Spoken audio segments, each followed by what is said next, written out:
Dude, I could win with 8 Dragon Knights at 550. They're all on foot. Oh no. Oh no.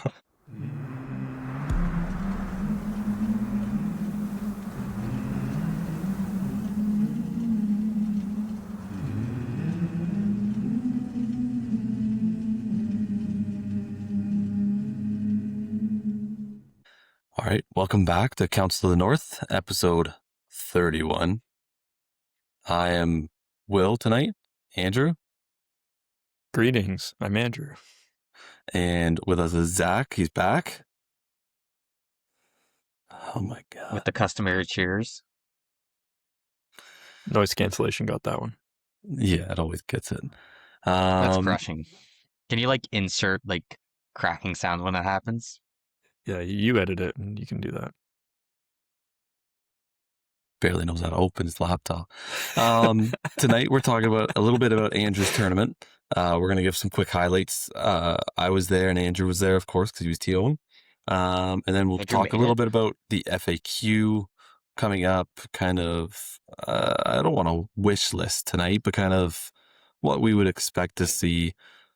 I guess we're wish listing tonight. We're theory crafting, okay? Here we go. But we'll just have a open chat about it. Nothing too crazy, nothing too long tonight. Before we get into all that, quick about our socials. If you're on YouTube, check out our battle report. Andrew got 2 of them up so far. They're good. They're a good watch. Instagram, check out our pictures for how we avoided our shame points. I'm going to be putting up pictures of my display board from this weekend because it's going to be pretty sick. On Patreon, we made a post. If you have any episode ideas that you want to hear us talk about, it's open for anybody. You don't have to be a patron. You can go on there, drop it in a comment. All our patrons will then vote on what they want to hear us talk about. Otherwise, Spotify, good job, guys. Nothing to say to you. Zach, shame points. Did we all hobby from last week? Get stuff done? Yes. Yes. We all got stuff done. I was working on the old gaffer again. I decided to try and do a pattern on his shirt, something crazy. And then it turned out not good. So I tried again. Not good. So he's still on hold, not complete yet, because I was like, I believe I'm going to try once more. If not, I'll go a different route. You know, when you're trying to paint something, you got a vision, and it just doesn't come together the way you want. Usually my visions come together, but I think I know what you mean. No, that's like every model I paint. So then I got this sick metal Gandalf model, so I've started whipping him up. So I got the base coats down, need some detail, and finish up his basing. So that'll probably be next week. He'll be done, and the gaffer might be on hold for a minute as I contemplate how to do better. But the Gandalf was coming along a lot better, so I got stuff done. Andrew, what did you do? I just panic posted, but I remembered that I already had one locked down. I'm pretty sure you did something earlier in the week. Yeah, so Oh. that's for my next. I'll make that one better, but I had to get that one in. But I did paint old Shaggy. I painted. Well, no spoilers. That's for next week. Actually, technically, I painted that before, so I'm going to have to paint something else. But yeah. I got some stuff that's going to be finished before next time. So I got a double post in just to flex on these guys.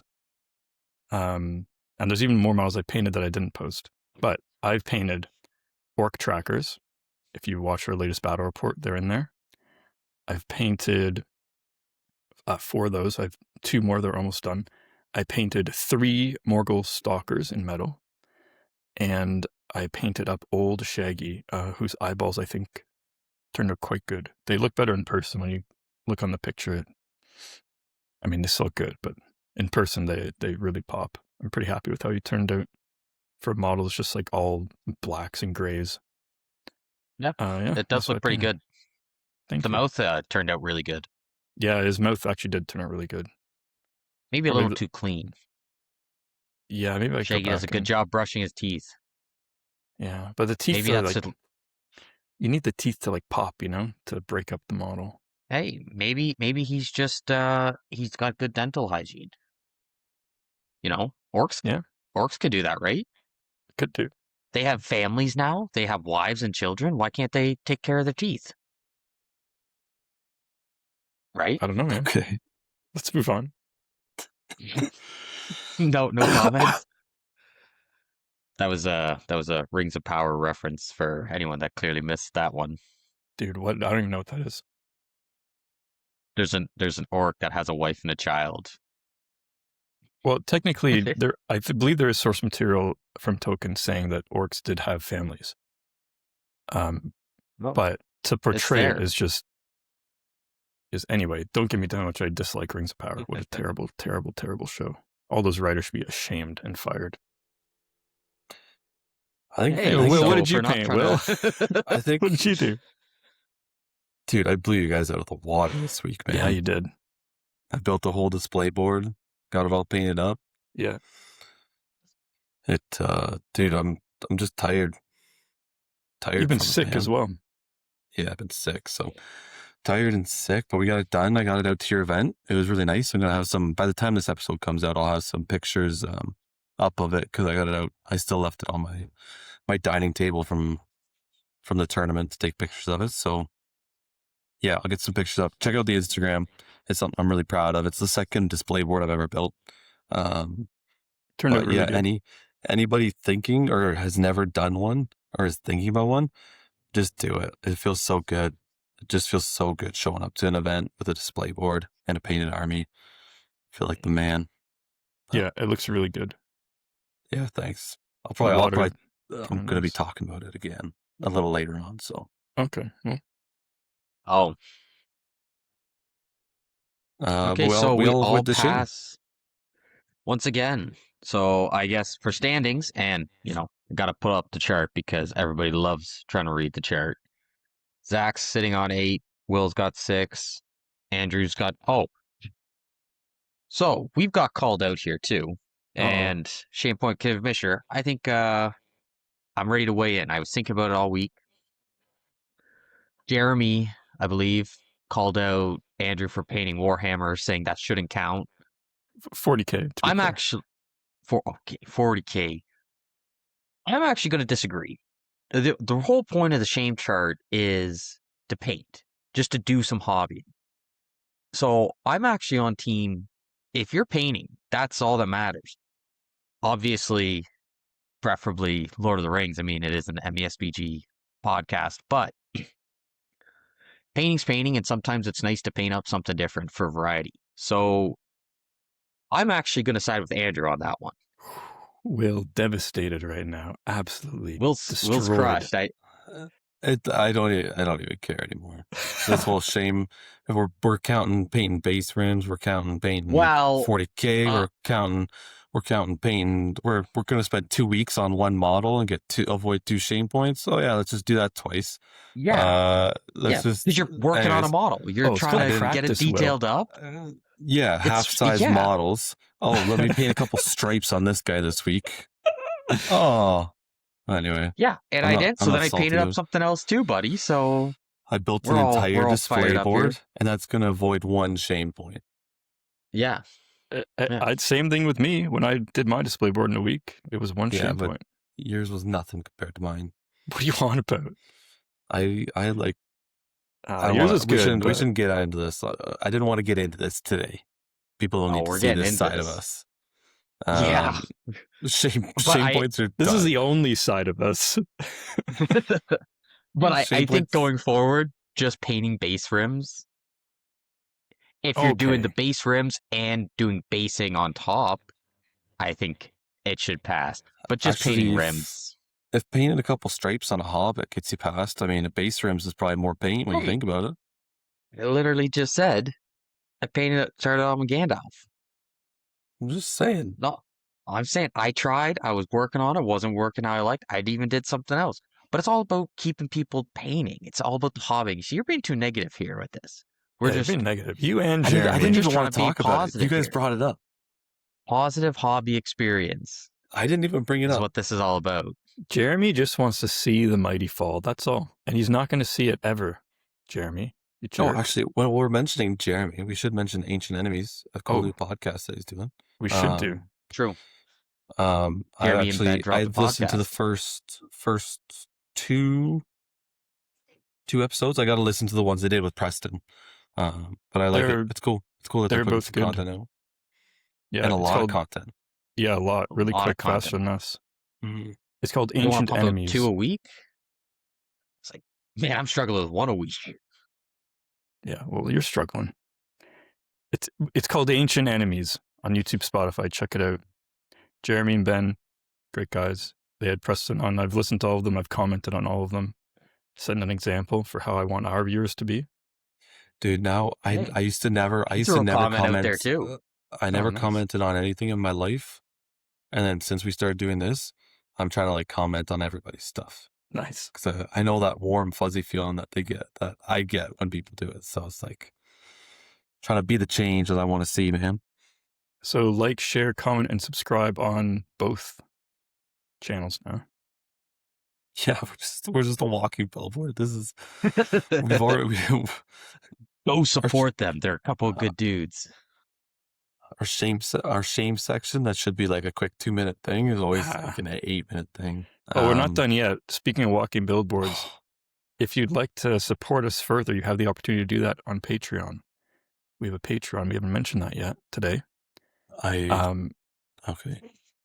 Oh, am I just stepping on your toes now? I'm committed now. I can't unstep, right? Go on. If you'd like to do that.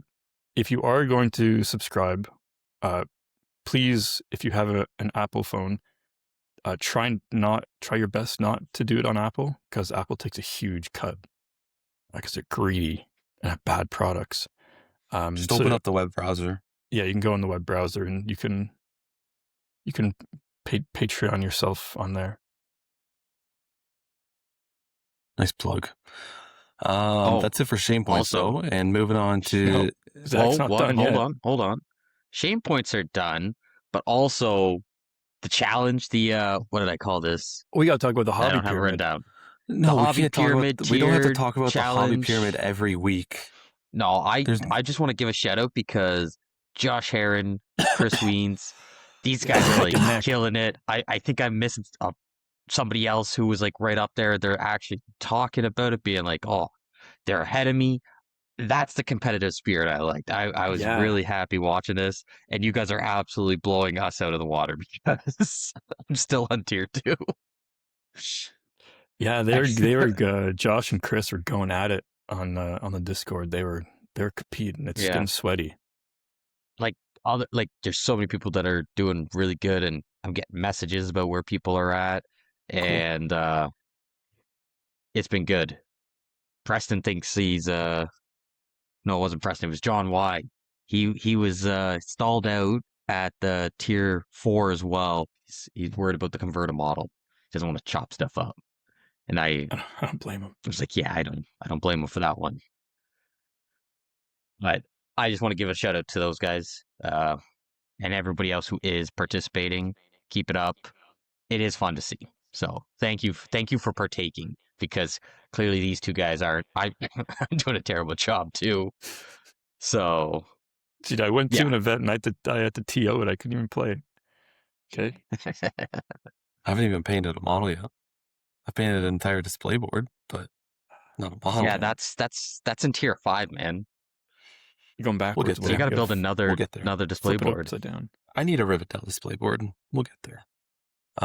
Andrew, quiz. You want to do quiz questions? I'll make this short because we did spend a bit of time on that. Last week's question for Are You Smart, Are You Zach? How old was Aragorn when he died? Zach? 256.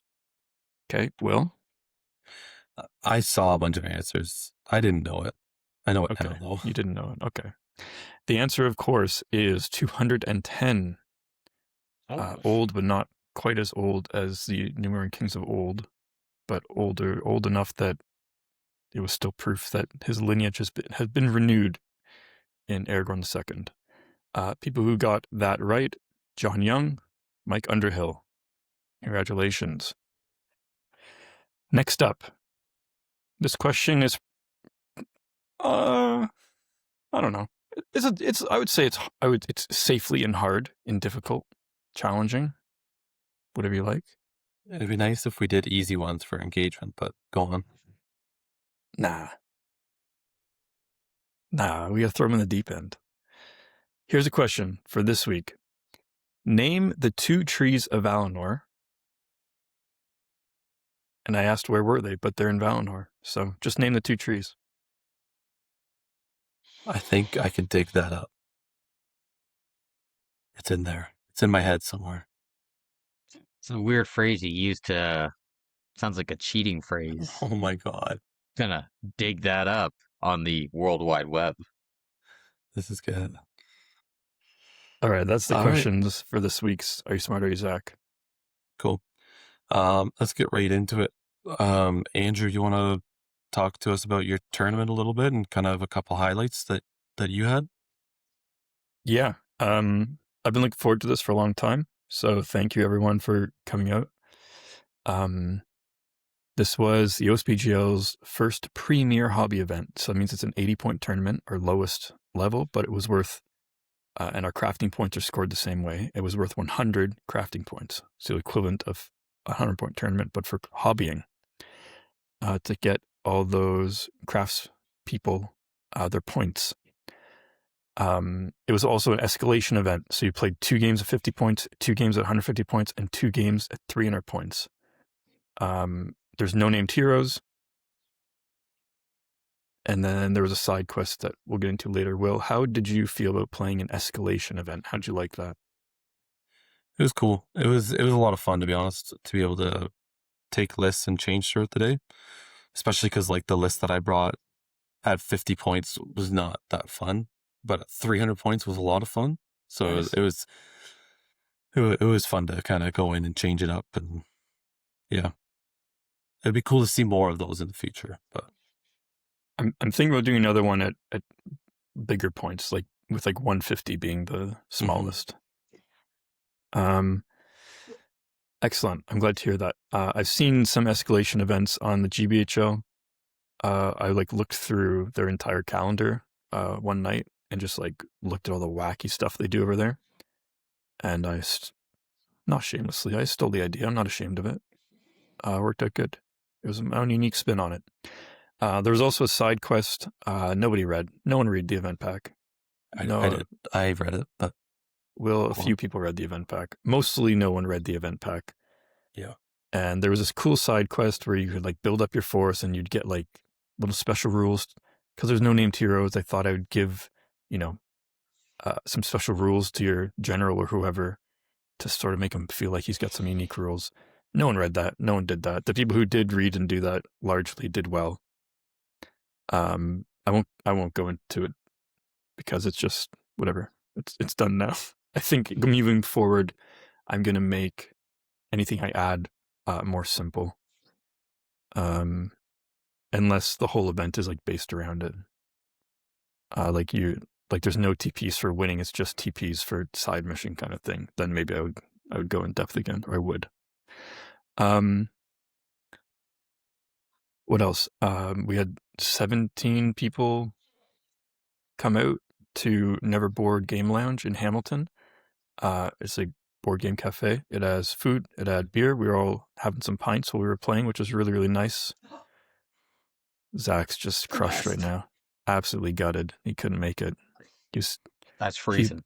He was playing with his model trains at home. He just couldn't drag himself out of the house.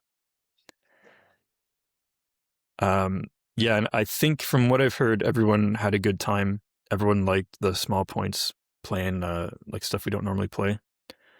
And like Will said, like playing 50 points is like so like not. It is just for fun. Like, yeah, it's hard. There's a few things that are competitive, but it's mostly coin flips. And I even made them worth less TPs for winning your 50-point games. And it was just a day focused on fun.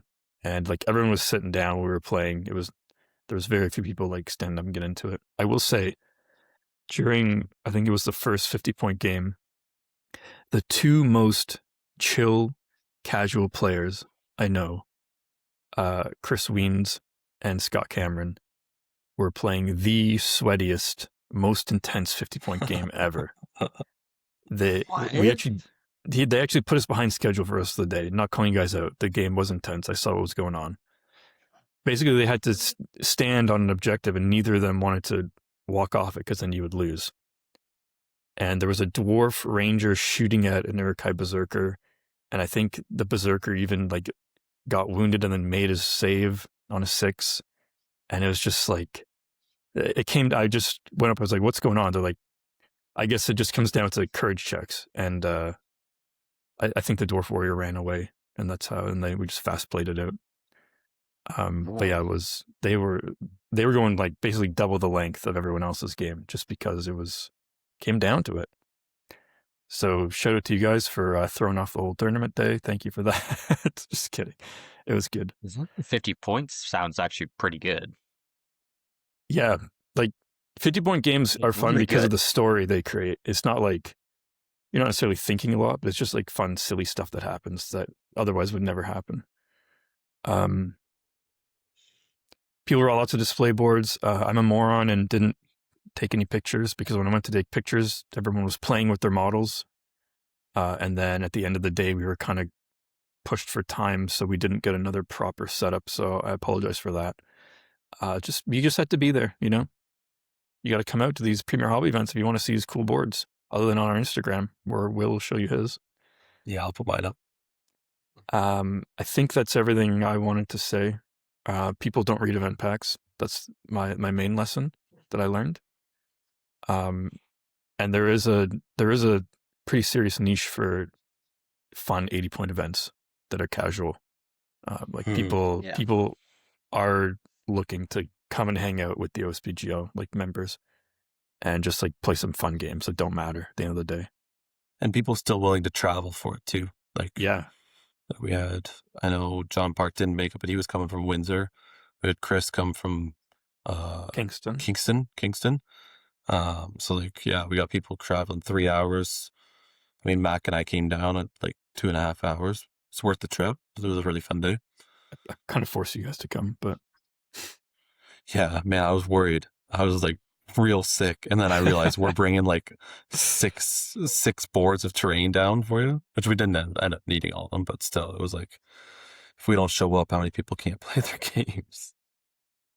It would have been rough if you guys didn't show up, so I appreciate you and Mac coming down, especially because you were sick. That was good. I will just quickly run over some of the voting and who won. We can move on. So this was a Premier Hobby event. That means that you are awarded TPs for things other than winning your games. And the categories were Lore Master. I didn't give a prize up for that, but there was a quiz. The highest score was 9 from attendees. Joshua Harmon crushed it and got a perfect score today when he was doing it for fun. 9 out of 11. Sorry, 9 out of 11 was the highest score during the day. Joshua got 11 out of 11. And that quiz, the tournament was called Scatter on the Mountain because it was on the Hamilton Mountain. So, of course, I gave you some mountain-themed questions. 5 Sindarin names of mountains. I think I would have gotten it 3. I'm confident about 3 out of 5 on that. I don't know about 5 out of 5. I would really have to dig. But it was Sindarin names for 5 mountain ranges. And then 6 other Lord of the Rings related questions. So that, yeah, first place is 3 TPs, second place is 2, first place is 1. Same for all the rest of these.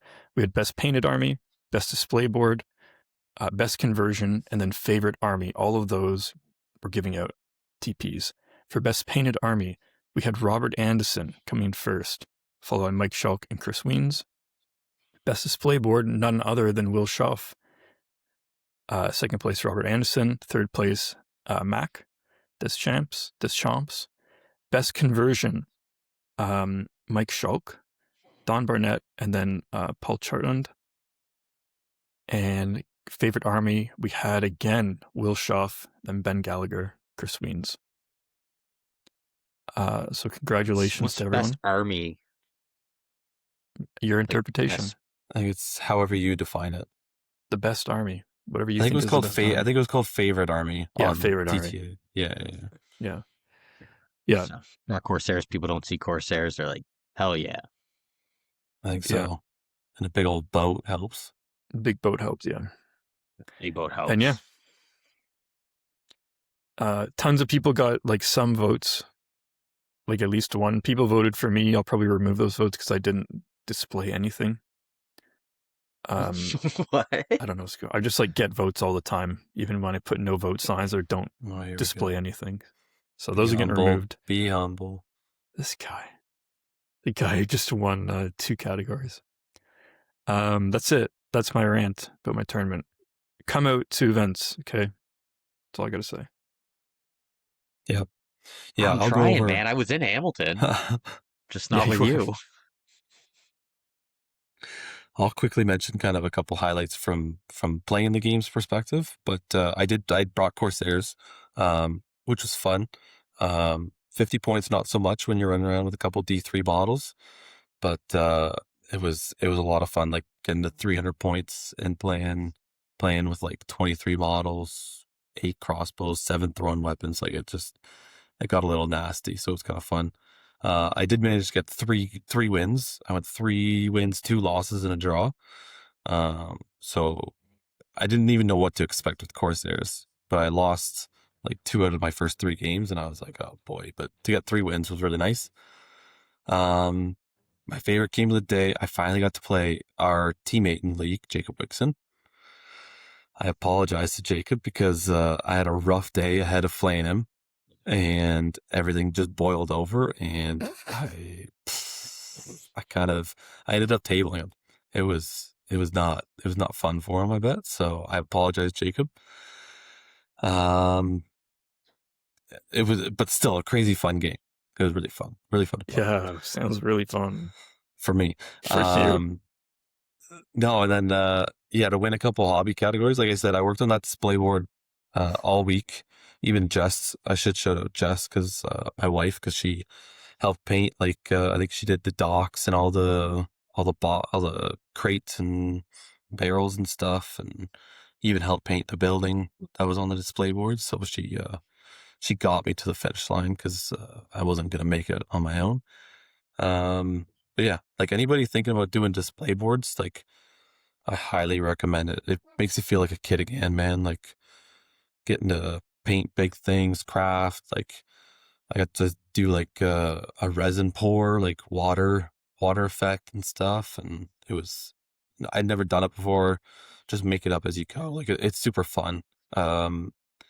Anybody who doesn't have a display board, just try it. Just try it. That's my only advice. It's worth it. I've done 2 so far, and I mean, once I get to doing some of this competitive this tiered pyramid for our hobby challenge, I'm going to be building a 3rd. So, yeah. Otherwise, it feels like you guys. I know you guys won't believe me, but I'm going to say it anyway because after that tournament, it felt like my hobby side is like treating like I'm feeling a lot better doing like hobby stuff and then trying to like go real sweaty at like competitive events. And Zach's shaking his head already, and I knew he was gonna do that. He doesn't have it in him. But dude, like making display boards and stuff, it's like years ago, I never would have understood someone like only going to 80-point events and stuff. And now like going to them and having fun at them and getting to do that, like the extra hobby stuff that I never did before. It's like, man, this is like a whole nother side to this hobby that is like great on its own. And now you have like 2 great halves to the hobby. Anyway, exactly. That's my mini rant. I'm glad I've helped reopen your eyes to that side of the hobby. I don't know if it's you, but rejuvenated your efforts into the hobby side. Yeah, no, yeah, I don't know. This display board, it was, and like the Corsairs I had painted a long time ago, I think I'm going to go back. I'm going to keep working on the display board, touch up all the models, and there's a couple things on the board itself that I want to touch up and make a little better. So it just means I have to play Corsairs now. Good luck. We'll see. The only awards you can be Doesn't sound winning like the for that worst is thing. hobby awards. We'll see. Yeah, I don't know. Yeah, I'm not thinking it's going to be the most competitive thing, but that'll be fun. That's all that I have to say about the tournament without getting like super deep into it. I know we don't want to spend the whole. Andrew said he didn't want to talk about his tournament for all episodes, so we're just There wasn't a lot. Like, there's no point going over games, right? Like, the games are just fun. There's no like sick strategy moves you pulled out. Like, we're having fun. We're throwing dice. Like, the biggest games are 300 points, you know, which are fun, but there were no named heroes.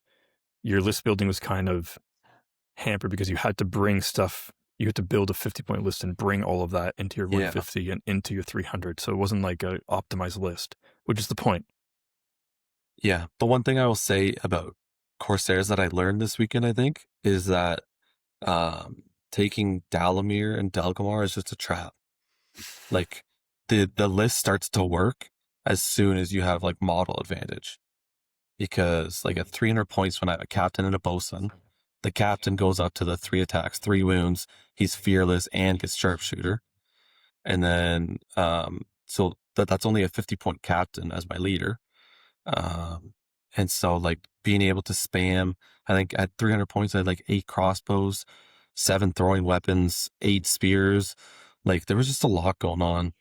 And the 2 games at 300 I played, I tabled Jacob, and then the next game I faced Dawn with Khazad-dûm, like a dwarf king and a dwarf captain, and 18 dwarves, something like that. And I got him down. I quartered him. I had him down to like 3 guys left on the table with like just being broken in the last turn. So it was like, man, once you're throwing weapons every turn, shooting crossbows every turn, trapping people so you're +1 to win, like it gets pretty wild. So yeah, if you really want to play Corsairs competitively, I do unfortunately think that Dalamir, Dalgamar are a bit of a trap.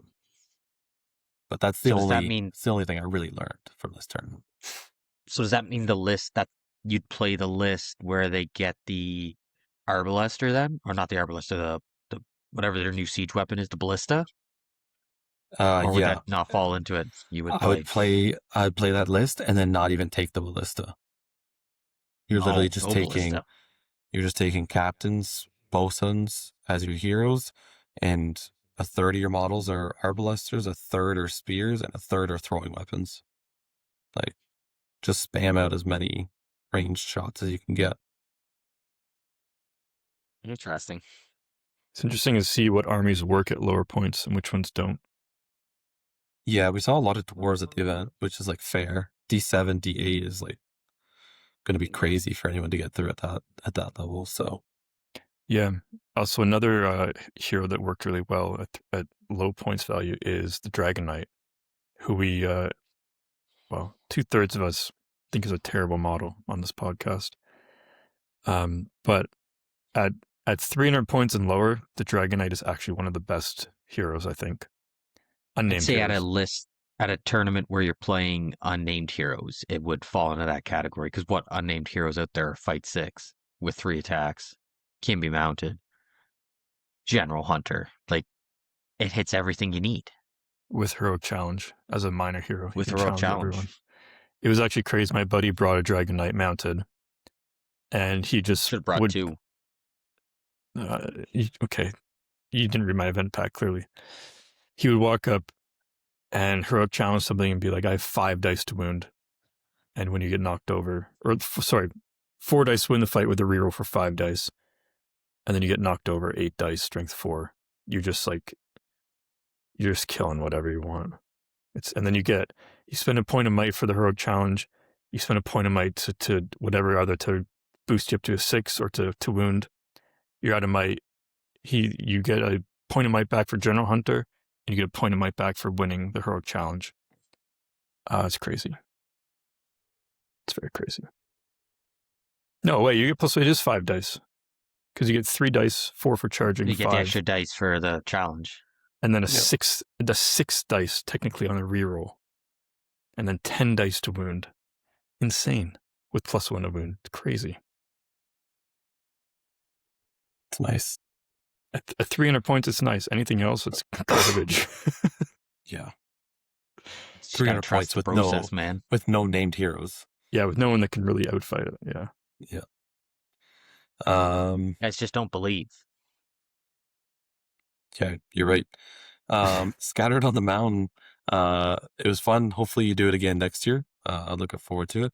But we're gonna do just kind of a quick. I know probably a lot of podcasts are going to be talking about this, so we're not gonna go too crazy into it. We're gonna kind of just have a bit of a conversation, a bit of a spitball about the FAQ coming up. Any first thoughts from you guys? We know what we shouldn't talk about today is Depths of Moria, Army of the White Hand, Men of the West. Men of the West. Like I don't know if we need to talk about those ones. What are they really going to do to Men of the West anyways? Like, it's just... There's nothing in it that I feel is like what makes it extremely good like those other two lists. It's just got good hero, good base troops, good options. I think like the only thing in it that gets nerfed is Legolas. I was gonna say, I think the only thing we could see happening to that list is like Legolas copying Legolas as a model, not in the list. Yeah, but like that overall should be like a general thing. Yeah, I think like a Legolas not being able to shoot into his own combat or something like that, like tone him shoot down into a other little people bit. While he's in combat. Shoot at other people. Yeah. Do you think we'll actually see them change Legolas at all? They better.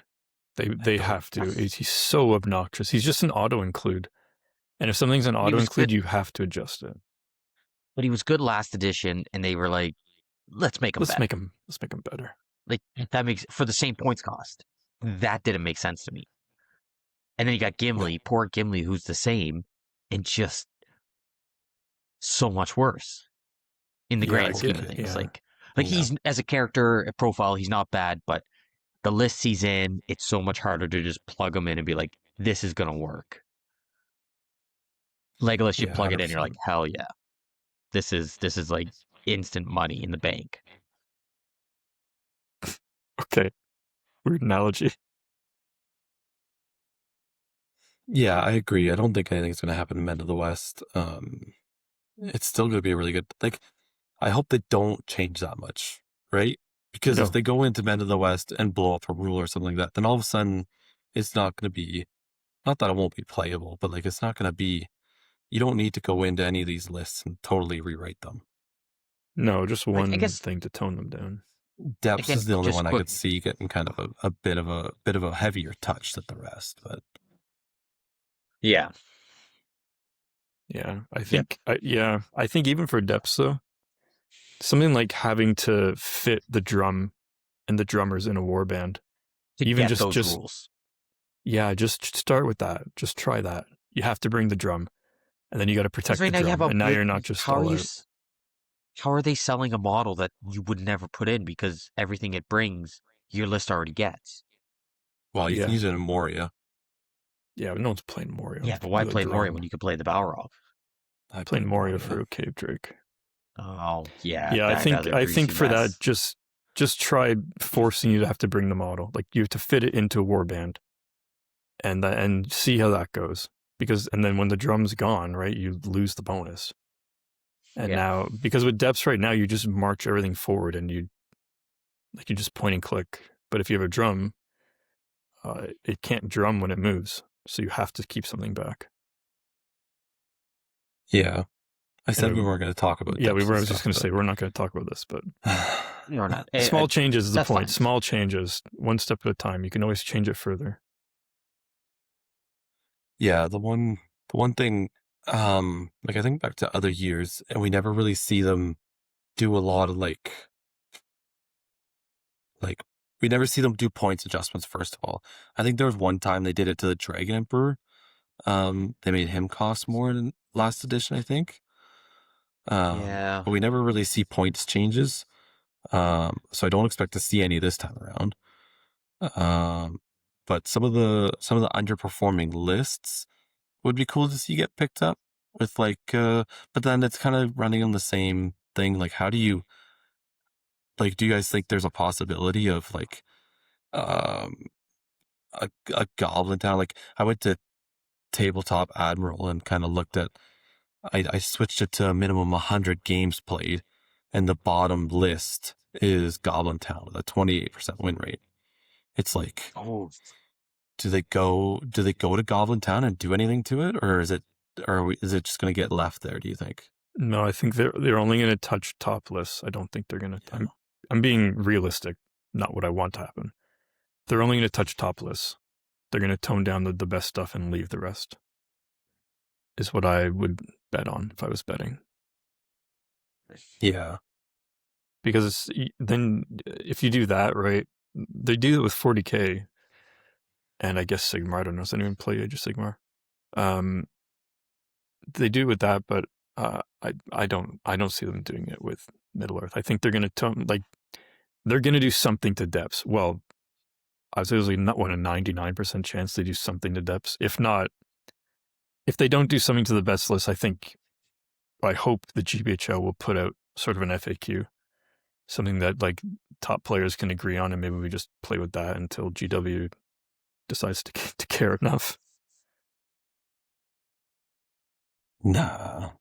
I'm so against, like... I know you don't like that, but would you rather just depths in Men of the West and Eagles continue to be dominant? Or I mean, it's not as big of a deal with us. How many people... We got maybe a handful of depths player. We got one Eagles player. Yeah, it was for the health of the game is overall. Frequent, but I really don't find Men of the... Like, if you lose to a Men of the West, I don't feel as bad losing to that as I do the depths, because there's play. There's still play into Men of the West. It's just solid, and it's very effective and not like you screw one thing up, you're not like, oh, my whole game's over with now. Aragorn's really good, but you can play into him. It's so hard to play into the Balrog. Yeah, playing the Balrog's pretty tough. You got to go all in on him and hope for the best, and if you don't, well, then it's over. Yeah, Men of the West there is play, but people are taking it. Like, well, there's a tournament in Canberra this weekend or next weekend, and like a lot of the lists were Men of the West. I think the majority, or not the majority, but like the most numerous list was Men of the West, I believe. Yeah. Mostly with Guahir, I think. So, yeah, it feels like there's some more play, but obviously we don't really have the top players in our league. But I just mean more for the health of the game, like new players coming to tournaments and they see like 20 depths players and 30 Men of the West players and 15 Eagles, and they're like, oh, this is kind of lame. True. But I mean, eventually people are going to play what they want to play too. Well, yeah. Or they don't go to 100-point tournaments. Yeah. You know what we used to see a ton of and did really well, and nobody plays anymore, is the Reclamation of Osgiliath. Yeah. I guess since Armies of Middle Earth came out, we haven't really seen it. But before that, everybody was playing. Reclamation was. I think it just gets and it hasn't gotten worse. Dude, I think it's a great list. Yeah, but would you rather take Men of the West with Aragorn and Guahir? No, because I'm a good guy. I know, but what if you weren't a good guy? I don't know. It's just like, at least like Reclamation has all of the tools. Like Men of the West, if you take Guahir, then you don't have anything mounted. You could take like mounted warriors and stuff in Reclamation. Yeah, Faramir and Boromir. Like, it's a pretty cool list, man. It is cool. You get rangers with bows, you get shield wall, you get knights, you get Boromir at fight 7, you get Faramir, who's just shows his worth now. Yeah. Anyway, that was a random little side tangent, but no, I agree. I like back. Reclamation. Be the change you want to see, Will. Dude, I'm trying to play the D3 Corsairs for 9 points apiece, man. All right. Well, should we pick a list or a model that we want to that we're gonna theory craft? We're not wish listing, we're theory crafting. Yeah, you start us off. Okay, mine's easy. This has already been talked about, so I figured we bring it up. Talked about in the general MSPG community. With the new Shelob coming out, GW Facebook group team confirmed that it's going up to an 80 mil base. It also looks like an 80 mil base. It's huge. That's really bad news for Shelob, who already was not. She was fine. She was a fine hero, but she wasn't competitive. She was super competitive. And then you increase her base size to maybe the biggest base size in the game, aside from some of the weird Hobbit stuff or sleighs or siege weapons. Like 80 mil is giant, bigger than Balrog, I think. I think the Balrog's only on a 60. 65. Yeah, something like that. Insane. The Balrog should have a 100 mil base. Really. It should be huge. That's a way to nerf it, right? Give it a huge base. If this is just a straight nerf to Kirthungel and Shelob, you can play Shelob in Army of the Great Eye, but mostly Kirthungel. It's just a nerf to an army list that's just middle of the pack. Animosity, we've talked about this a bunch. It sounds good on paper, and in the GW write-up they put on Warcom, they were hyping up Animosity. You can get +1 wound and +2 with two-handed weapon Uruk-hai. And anyone reading that is just like, okay, yes, you can do that. But like, how often are you really getting, like, in the battle party with Jacob, like, it was a pretty friendly game, and we were just like openly talking in between like cuts. And I was just like, okay, how am I going to get Animosity in any of these fights? And it's just so tough. It's so hard. Dude, it's because you're playing it wrong. Yeah, I'm playing it wrong. I got You're lucky. Everybody plays shield walls. You gotta spread out. You gotta skirmish. You gotta break the chains, man. So you would just not play the list? No, you gotta take that list, but spread out, wrap around them. Get around, man. That game's a bit of a bad example because our armies got split up. But at one point I could do some wrapping, and he just always had enough models just to pull guys off. And you would just always throw in a Warrior's Minister to pull off Animosity and just shield with them. Yeah, so the list, my point was that the list is middle of the road. It's fine. But it's not good. It didn't need a nerf from that. And so I don't know what they can do to fix this. What I've said about this and what a few people have liked is you can take an Orc drummer and I would say let the drummer affect Uruk-hai models too. And just leave it there. And a lot of people are saying that's not really a buff. Like, yeah, that's the point. It's just like a little tweak to give the army a tool. You know, and it kind of fits in because they're being competitive and the Uruk-hai don't want to be outdone by the orcs, right? So it's themey. It is like a scouting list. Like they like are sentries for like Kirthungel and Minas Morgul. So it makes sense that they march around. And yeah, I feel like it just much needed mobility for lists that has like almost no D5. That's my thoughts. Maybe you buff Shelob a little bit too. I don't know. Yeah, I mean, Shelob could use some loving. I don't disagree with anything you said. I don't disagree with anything you said, but do you, in your realistic brain, knowing GW, like that's a list that doesn't get touched, right? I'm quite confident. The only thing that makes me think it might get something is like 20 mil increase in base size is massive. So maybe they looked at it again. But in the Warcom article, they didn't mention any changes. Where I think they would have teased it to make sales, right? Like, oh, and by the way, we're doing this. You know, the list is going to be even better now, and they didn't do that. So I don't think it's getting touched. How funny would it be if she came out and she was packaged with 60 mil base? Whoever did that Facebook comment was just wrong. I would like that. That'd be hilarious. I don't think it very is much.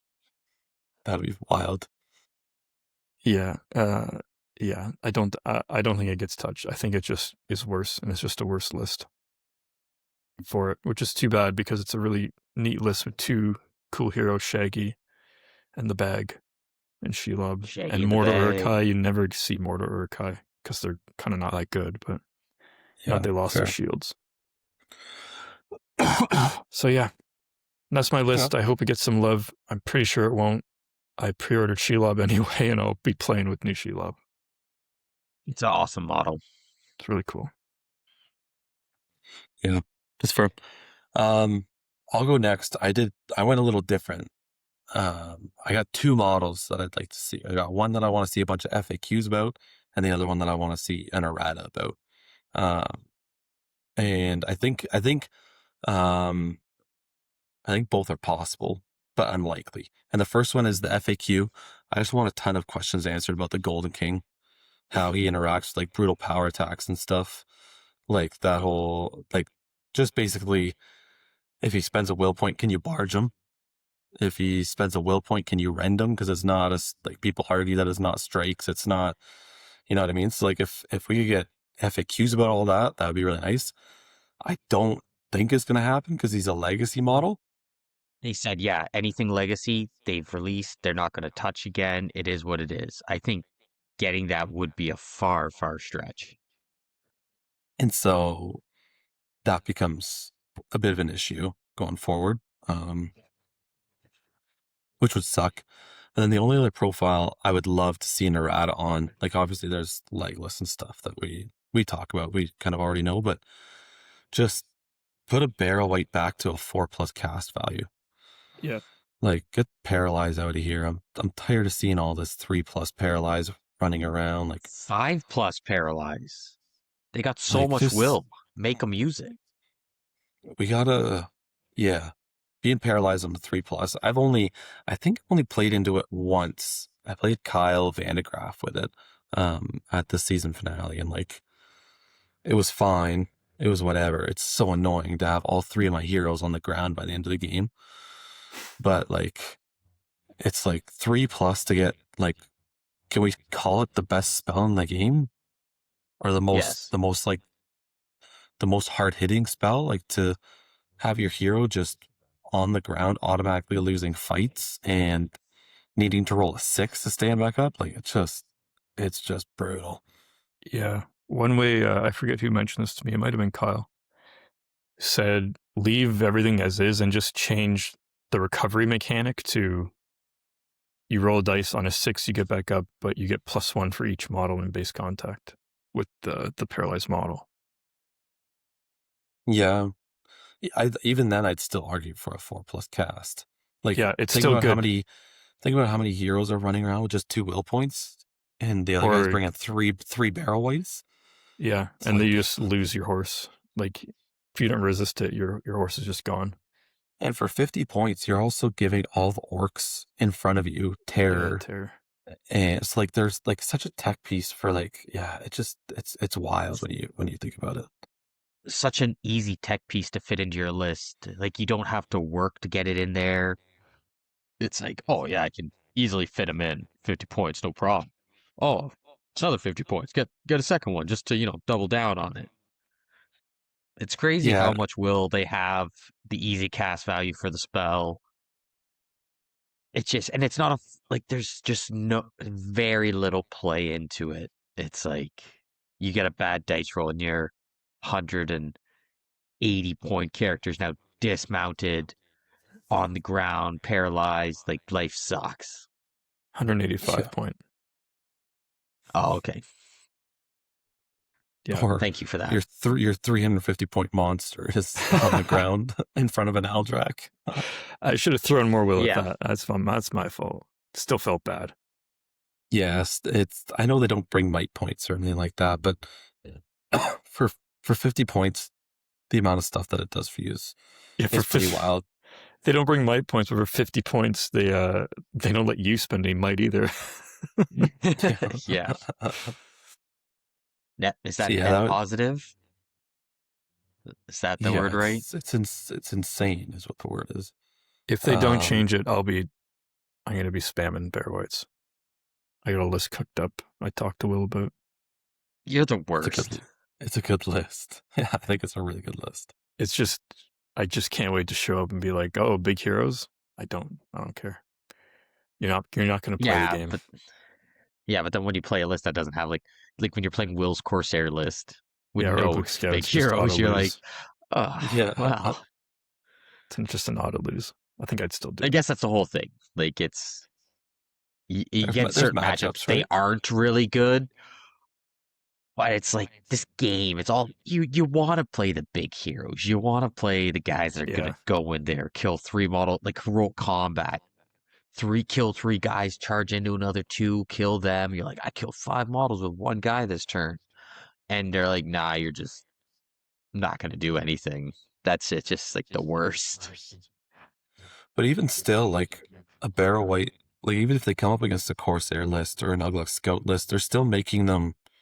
I mean, Ugluk Scout has a bit of a way around it, but you're making them take courage tests just to charge your regular orcs. Like Yeah. even just the terror bubble for the 12 orcs that are standing in front of you, like that's worth something. Yeah, you can. If you get a bad turn, you don't get anyone in. You just surround all the dudes that charged you and don't lose anyone and move on to the next turn. Yeah, it's crazy. So yeah, if I had to pick Golden King, I don't think it's going to get touched because of Legacy. I wish he would, because I think there's a lot of questions around that model. Maybe specifically with brutal power attacks, but maybe they can just make it super clear, like when do strikes take place and when do you replace strikes for brutal power attacks, and then that's like sort of a way of addressing it, because that is useful information outside of Legacy. Yeah, and then yeah, Barrow Whites. I listen to a lot of podcasts. Like you hear about Barrow Whites everywhere, man. They're always cropping up in competitive games, so it'd be nice to tone them down, in my opinion. And I think just the cast value, just make the cast value a little harder, so you're not getting it off so easily on 1 dice so consistently. But yeah, anyway, Zach, you got anything that? I mean, one, I've said it many episodes. Probably people will be surprised. Look at Imrahil, please, in one way, shape, or form. Please, just needs a look. I won't go into it because anyone that listens and has listened before knows the feelings. But I think adjacent knows. to that, I was a nice little touch because we haven't seen anyone play Grief of Aemir, which I think potentially has the potential to be a good list. But again, Amberhill could be a liability points wise with what he brings. But your next cool hero there is Huron. If you added something like his ability to like deny the leader wounds if he's still alive at the end of the game for your leader in that list, so like Aemir, would be, I think, a cool little twist, because right now it's just a Gondor hero. So like half of what his utility is kind of eliminated in that list because Aemir has to be the leader. So I think that'd be a cool little adjustment that really wouldn't game break anything, just make him a little bit better in the list. That, just to jump in really quick, it seems like that's like wording left over from last edition, you know? Like, the GW knows what list they're in. It does affect like Defenders of the Pelennor, so he's not that one bodyguarded to Theoden or King of the Dead and stuff like that. And I would agree in that list it's fine not being there. It's just Grief of Aemir is so more fine tuned that it would be a nice addition that I don't think would actually hurt anything. Defenders of Pelennor, 100%. I see it being fine, focused on a Gondor hero. And then I was like, I don't know, him and Han about a lot of stuff, because we go a lot about what we'd like to see. And one I was looking at recently and I kind of thought was a bit annoying is when you're looking at the Battle of the Bywater list. So the hobbits, that's Merry's the leader. So you got to take Merry, Pippin, Frodo, and Sam. It's a huge point sink to take all. You have to take all 4. And one of them can't strike. Just take Merry and Pippin. Like, just make those 2 you have to take, because there's so many other cool characters that would be nice to add to the list, and you're never going to have a lot of variety in what you can bring because you're stuck with those 4, And then you got to go and find, okay, well, what am I willing to spend the rest of my points on? Especially at low levels, you're pretty much stuck with those 4. Then the higher you get, you're like, okay, well, where can I spread out? So it'd be cool if maybe you just shorten up to just Merry and Pippin you had to take, and the other 2, obviously, you still can take, but you don't have to. That'd be interesting. Yeah, like I said, Frodo can't make strikes, and he's so expensive because he brings the Mithril Code and Sting, and I don't know, does Sam have Sting at that point? Sam has Sting. Anyway, he's so expensive for a model that can't attack. He is a banner, a 6-inch banner that counts towards VPs, which is nice. Good. But yeah, they're expensive. I have to take it. Then you look aside and you look at the just the plain old Shire list with Gandalf and his fireworks, and you're like, well, that generally just seems to bring a lot more. But then you lose out on cool characters like the sheriff heroes, and the guy that throws the stones, and he hits the natural 6 and doesn't matter. No, like the one, he's the champion stone skipper, Tolpenny. Yeah, he's got the Ori rule of the slingshot. If he rolls to hit a natural 6, automatic wound, throwing stones. Even though he's only in that list, and I think he's the one that brings the traps too. But you grab him. Well, now he's 40 points. Can you bring a sheriff? Maybe, but then you're also now missing out on all the other cool guys too. Such a tough list to try and want to bring everything you want to bring. Seems that way for hobbits. Yeah. Yeah, all those 4-point models taking up space. But they are expensive when you start adding them. I mean, Frodo's the big point sink there. Yeah. No, I agree. It's just when you actually sit down and try and list build that way, I find it's a lot easier to list build in the Shire list, even with the big expensive Gandalf. Still easier than the Battle by Water. And it seems like the Battle by Water has less tech against certain units, like certain army lists. It's just not going to do as good as the Gandalf list, because Gandalf does a lot. Yeah, 100%. But I could also be completely wrong. Oh, okay. Perfect. I got a list here. I was excited, as people might know, I have a lot of goblins painted. And I was looking forward to playing in this edition without the Balrog. And with the Balrog. I'm not going to deny that. But I'd like to play, I have so many goblins painted. And when Moria came out in Armies of Middle-earth, it was pretty disappointing. It seems like they just shoved, like, this is a monster list. And then, the rest of it's just you bring some goblins, and the rules are kind of lackluster. I'd like to play Moria without monsters, or like with cave trolls, or make the cave trolls good, or like buff the goblins somehow. Because right now it's unplayable, I would say. Like if you don't bring Druzhag, you don't bring monsters. You're bringing Durbers, Groblog, who got legacied, and then goblins. Like, don't shake your head like it's weird he got legacy. It kind of makes sense that he got put in that category. Yeah, sick I'm model. not gonna try and. But 2 kings, Durbers and him being king. I kind of liked him. I don't know. 2 GW creations. Yeah. Anyway, I would like to just play goblins, like, and make it half decent, make it a mid-tier army. But I think if you don't play with Druzhag and a Cave Drake or whatever, it's unplayable. It is not good. Like, you will lose so many games. You don't have a hitter. You don't have a striker. There's nothing over fight value 4. The rules it gets, like, Durbers is a standstill and they like get a free march within like 6 or whatever. No, it's just add 2 to their movement. Okay. So worse than march. Oh, and within 6 of him automatically. Additionally, a turn when Durbers uses this, within 6 of him, but they just moved 7 inches. Who's still going to be lower than 6 of them? Anyway, it's just a silly rule. They didn't think about it. Well, no, they'll be within 6 inches of them when they attempt to charge a model with terror. I guess so. No, I actually think I could disagree with you here. This Moria rule is is not playable. that good. I think it's better than we realize, because everybody thinks about using it like a march, but you don't need to use it as a march. You need to use it when the lines have clashed and you have all your models there and you're ready to wrap around the flanks, pop it off. All of a sudden you have 7-inch moving goblins getting around the edge into spear supports and stuff. I think there's some value there. I suppose. Maybe I'm being a bit hard on it, but it just doesn't feel very competitive. You still get a +1 bonus to your fight value for trapping people. Durbur's has his like equal to fight 3. Well, fight 4 with prowlers.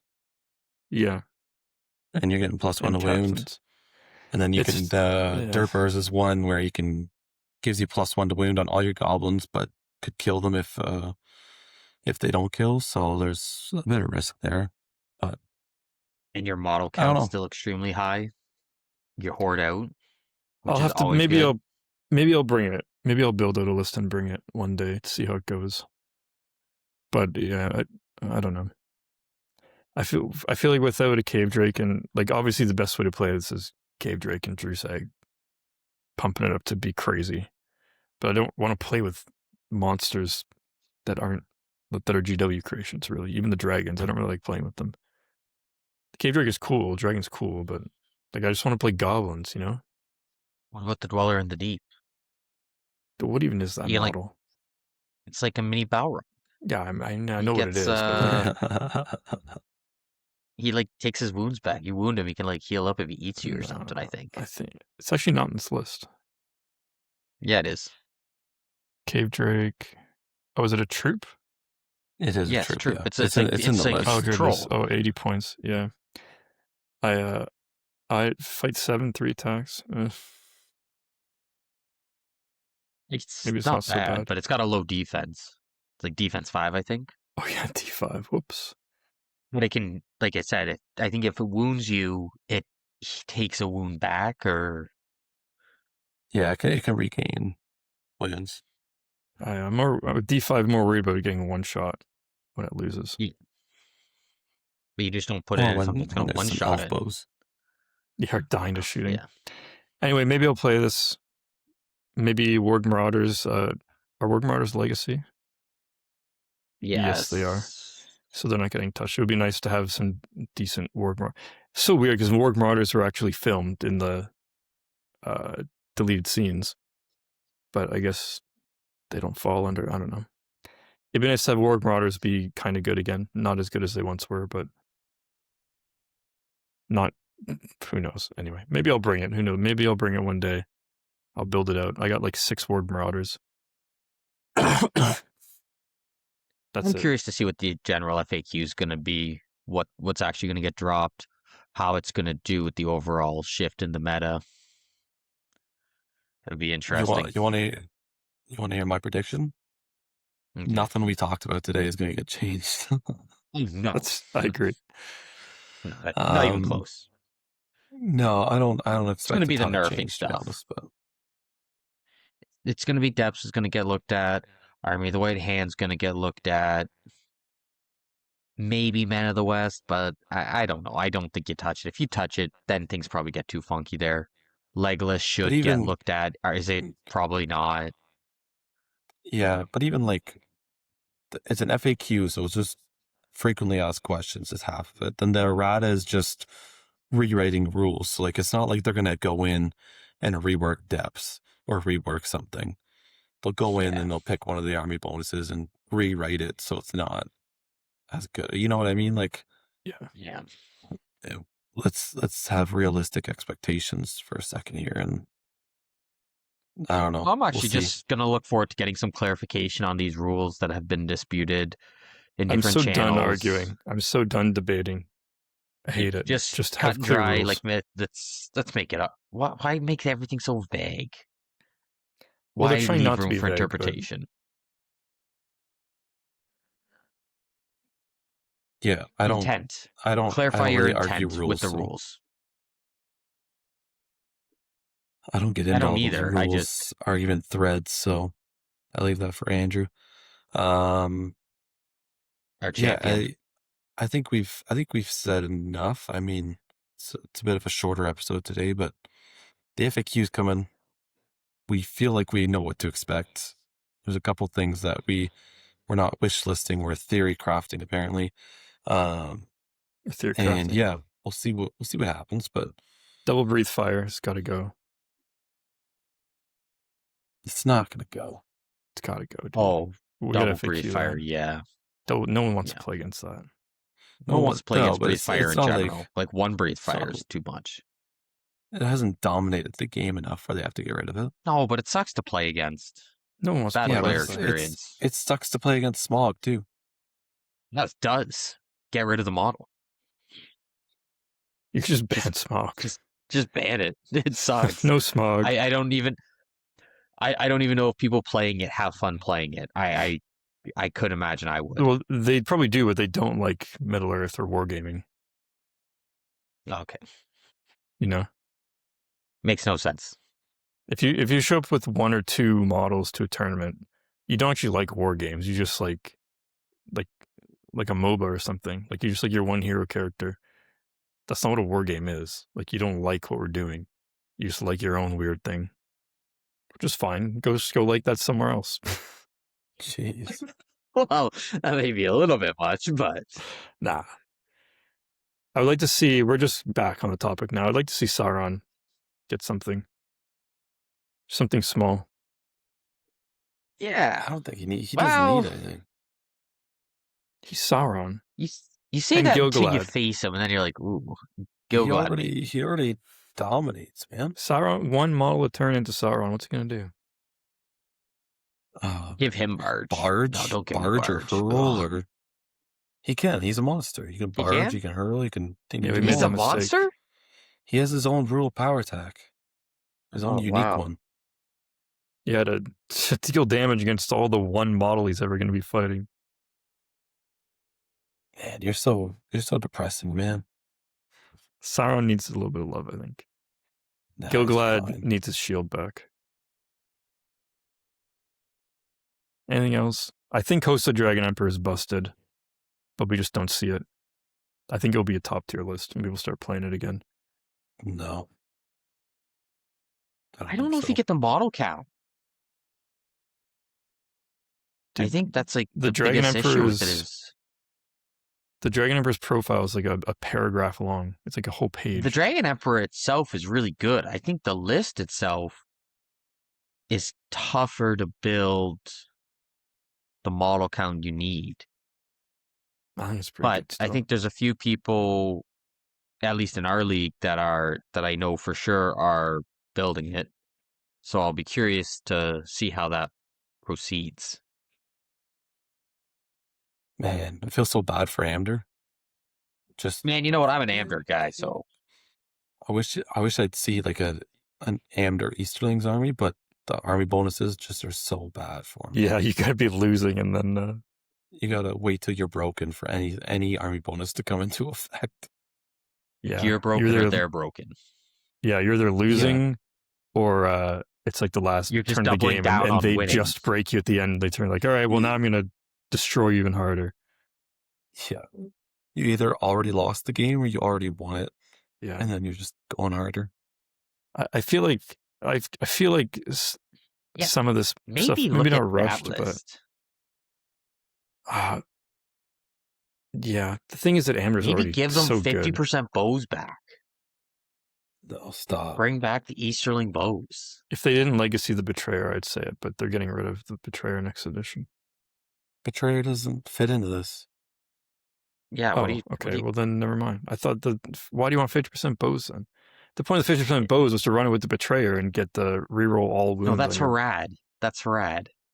Yeah, you got 50% bow on Easterlings?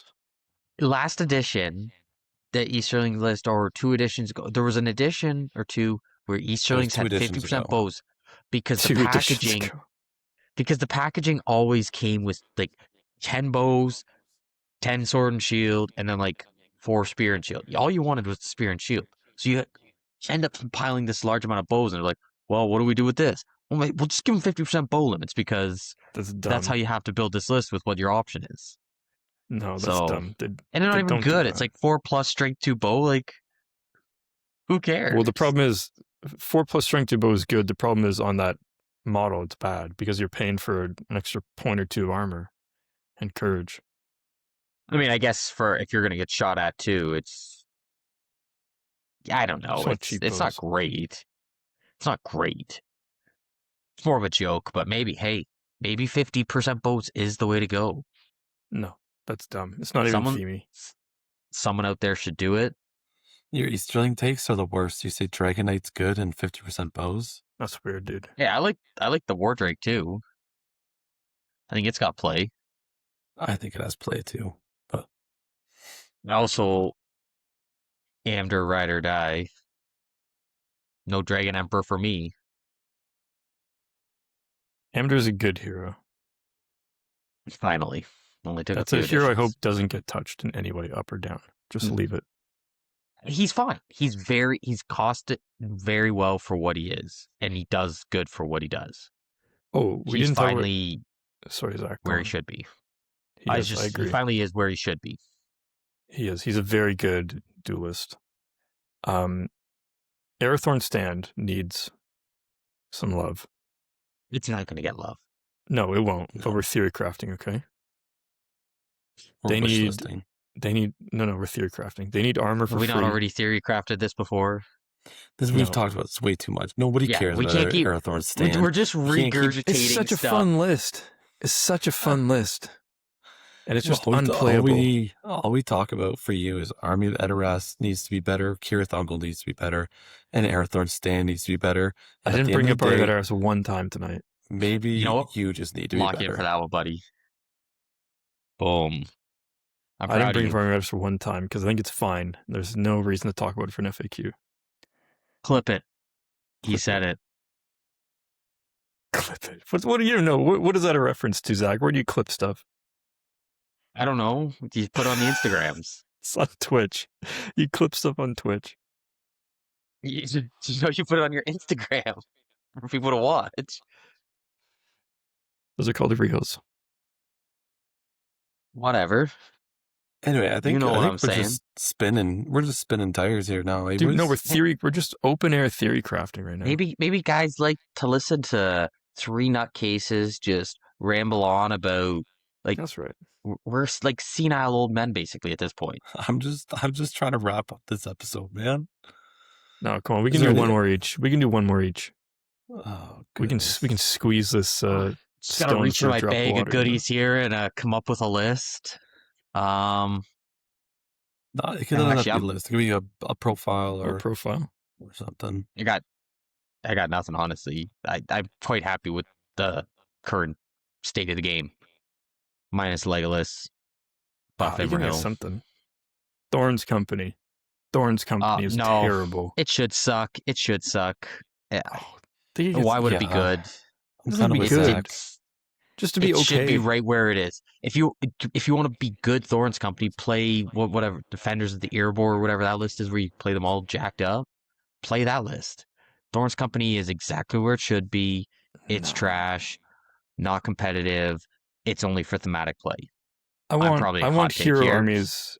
I want like 10 or less size hero armies to get some love. They should be able to play the games. There's already so many big heroes running around the board right now. It's all heroes and monsters or hordes. It's all that we're seeing right now. Yeah. Let's get back to when there was actually like battle lines showing up and people skirmishing with each other. That was actually, you know what? That was one of the fun things about playing 300 points, is it felt like a skirmish game. It felt like me taking these 3, running the wounded guy to the corner is like a big deal, because 3 models is a big deal. You know what I mean? Or like when I got a shooting kill, it was like, oh man, that's like, 5% of their army or whatever, right? Like everything feels so much more important in 300 points. When you're playing 800 points and you're shoving 50 models into 40 models, it doesn't feel, it's not a skirmish game at that point, right? And so that was one of the like playing 50, 150, and 300-point games. That was the one thing I enjoyed the most, was that everybody felt important. Do they still advertise it as a skirmish game? Yeah. Yeah. I think the only reason they the way do it is because every model is individual still. You can still True. move and shoot and do everything individually, but yeah, I can't remember the last time I played a game at 700 points or more. I think like right now, like the game state is probably most balanced at that 700 to 800, I think, points values. But it's supposed to be a skirmish game. The hard part is when you have your heroes now are worth 200 points, 250 points. You got a monster that's 300. How is it a skirmish when you have those kind of monster characters? It's like they consume so much points. So it's like, well, now I got to up the points of the overall game so that people can still include them. But then you're going to get those lists where people are like, well, now I can just have 80 models. Yeah, fair. It was just cool to play. Cool to play low points. It's nice playing different levels of points at different tournaments, like just getting variety, changing things up. Yeah. Andrew, you're going to an event coming up. Did you want to shout that event out? I don't know if I'm going yet. I'm likely going. That is February 7th in Aylmer. James Marth is running Marths of the Dead. Aylmer. Yeah, it's Aylmer. Aylmer, whatever. Same thing. It's clearly Aylmer. That's a 700-point tournament, 90-point event, should be anyway. Also, I did like his name for the tournament. It's a good play on words. Marths of the Dead, yeah, that was a good one. Yeah. Coming to that. That should be fun. I know Jacob Wixon is going down. I'm probably going down. You guys aren't going to come down because it's like 4-hour drive. And I'm not making that one, no. If I was still in London, I might have had a shout. Now I don't know. You would have been required to come if you were still living in London. It's like a 30-minute drive, no? No, he'd be on a train somewhere, man. That's true. Probably. Dude loves trains. I do not love trains. After that, it's a means to an end. Way of the rails, bub. Way of the rails, bubs. Way of the rails. After that, in March, Mike Schalk is hosting a tournament at Tista Minis. That is I forget how many, 600 points? 550. 550, no model with a base size over 50 mil. So the only reason I know it's 550 is because I was like, oh, that might be the next one I get to. And I started writing lists for it. And then I realized I don't need to write lists for it because that's going to be my shame. If I make it out, that's going to be my shame tournament. You make us write your list. How many Dragon Knights can I fit in 9 or 550? Actually, at that tournament, Dragon Knights might actually be decent because it's all going to be Hero Hammer, right? Decent. Yeah, it's all the kill the enemy scenarios. So it'll be funny to see. But yeah, sorry, it was 550. So 550, yeah. Oh yeah, kill the enemy scenarios. That should be a fun day. 90-point tournament. In April, we have another 90-point tournament that I'll be running at Tista Minis. Did I say the last one was at Torchlight. In April is at Tista Minis. That's just a standard 90-point event. Keep it secret in the spring. It's called like that. I just asked you about the next tournament you're going to, and now you're on the third tournament. I don't know what you're talking about. We're talking about all the tournaments, dude. Anyway, I'm going to be running that. Keep it secret in the spring. That's a 90-point event. 600 points, I think. It's going to be Veto, just to switch it up. And there's a little side quest. You pick a model that is holding on to a secret. And if you have your own, you get 1 VP. If you take your opponent's, you get 2 VPs, something like that. You still cap at 20 VPs. Just a little something side quest. I'm doing side quests now all the time for every tournament I ever run. Okay. Good thing people read event packs. Oh yeah. If you're watching on YouTube, go watch Battle Report now. If you're listening on Spotify, cool. Head over to YouTube and watch Battle Report. Check out Instagram to see pictures of my display board. And And I guess you Technically, can should see he the get the stripes. shame point because he never added the pictures to Instagram, which was the whole rule? I added pictures 4 days ago of hobbying. So, Put in more than one picture. and then also go to our Patreon. You don't have to pay for anything. Just go there and give us stuff that you want to hear us talk about. There's a post you can comment on. It should be open for anybody. You don't have to be a member or anything. But if you want to hear us talk about any sort of topic, I know I had one roll in already from Preston saying he wanted us to start comparing game profiles to how they appear in the movies and see if they kind of represent them. Doing some cool stuff like that, which will be a cool episode. So if you have anything like that you want to hear us talk about, just feel free to go over there and leave a comment. And otherwise, paint your models. Paint your models. If only that 550 tournament was 560, you could have fit 8 Dragon Knights. Paint your models. Dude, I could win with 8 Dragon Knights at 550. They're all on foot. Oh, no. Oh, no.